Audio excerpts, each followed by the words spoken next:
So we're back with some more fantasy sport. The NBA season is a couple of days away, and we're going to do an NBA Sportsdeck series. I've started a series on this a couple of times before, and both times the series got cut short. Just didn't feel like continuing it, and those videos ended up getting deleted. But I'm excited for this upcoming season. I do feel like recording videos on this, and hopefully it stays that way throughout the course of the season. I don't know, I guess as a Clipper fan, just watching the team this past year, their on-court performances, their off-court chemistry, it's been fun to watch, and it's just made basketball really enjoyable for me. So this will be my 5th year doing NBA Sportsdeck. Just a quick look on how the previous seasons went. 2017-18, which was my first year, I finished at 110 overall. 2018-19 was my second best finish, and that was at 44th overall. 2019-20, which was scuffed bubble season, I never really had a chance that year, 149th overall. And last season was my best finish. I was in double digits for the majority of the year, and we finished 31st overall. So this season, my goal is to take the next step and finish top 10, which is where the prize money's at, so hopefully we can get there. This is the team at this stage, not completely set in stone. Looking at the team as a whole, you can see a couple of weaknesses, but I like what we've got at the moment. At point guard we have Spencer Dinwiddie, priced at just 5.2 mil because he's coming back from an ACL injury.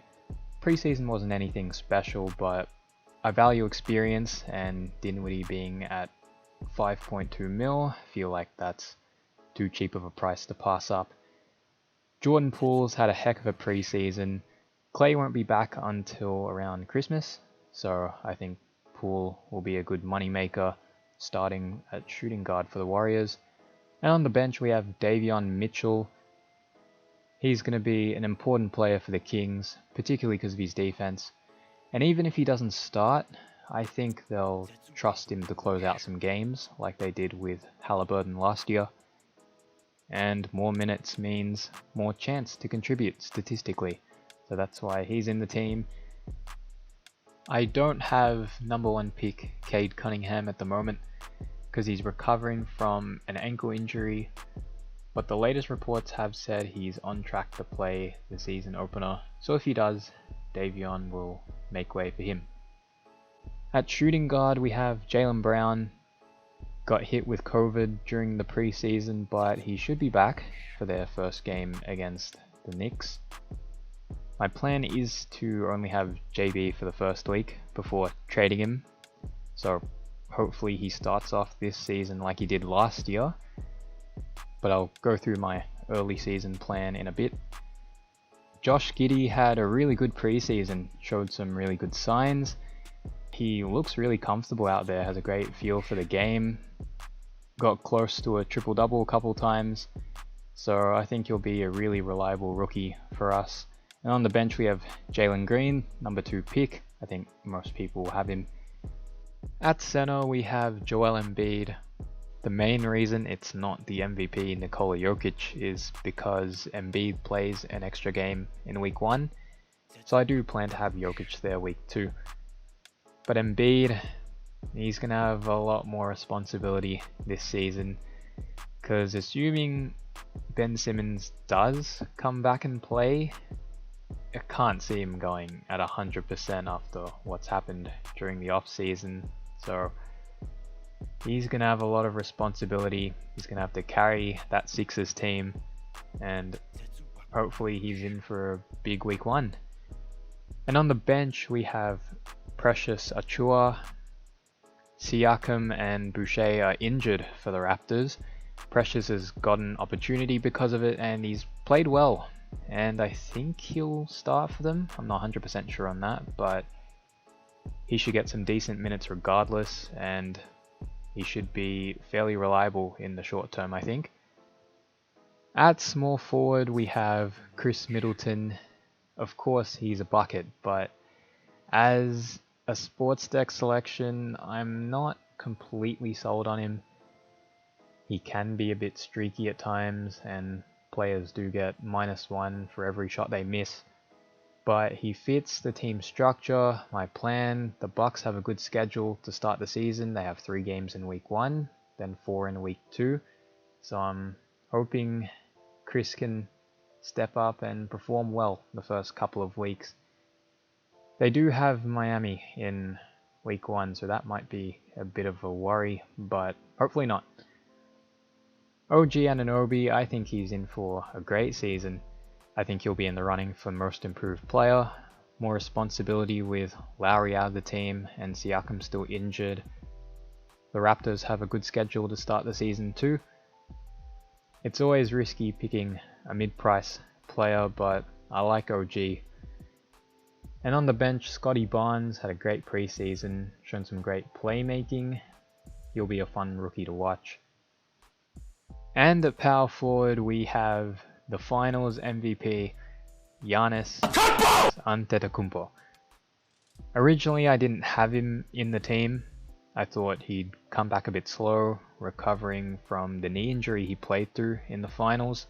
But he looks even better, as crazy as it sounds. His jump shot looks a lot smoother. It's scary. And with the Bucks' schedule early on, he's looking like a must-have. Julius Randle obviously broke out last season, won Most Improved Player. Like Brown and Embiid, I only plan to have Randle in for the first week, so hopefully he goes well in the 3 games he has against the Celtics and the Magic twice. On the bench we have Evan Mobley. Had a couple of good preseason games and should get plenty of opportunity in a rebuilding Cavs team. So that's the team. Like I said before, it does look a bit weird, definitely not cookie cutter. I think the biggest weakness of this team is lack of top end players. No Jokic, no KD, no Harden, no Luka, no Steph. So I'm hoping that doesn't come back to bite me. The main reason for selecting the team that I've got right now is schedule. This is my guide.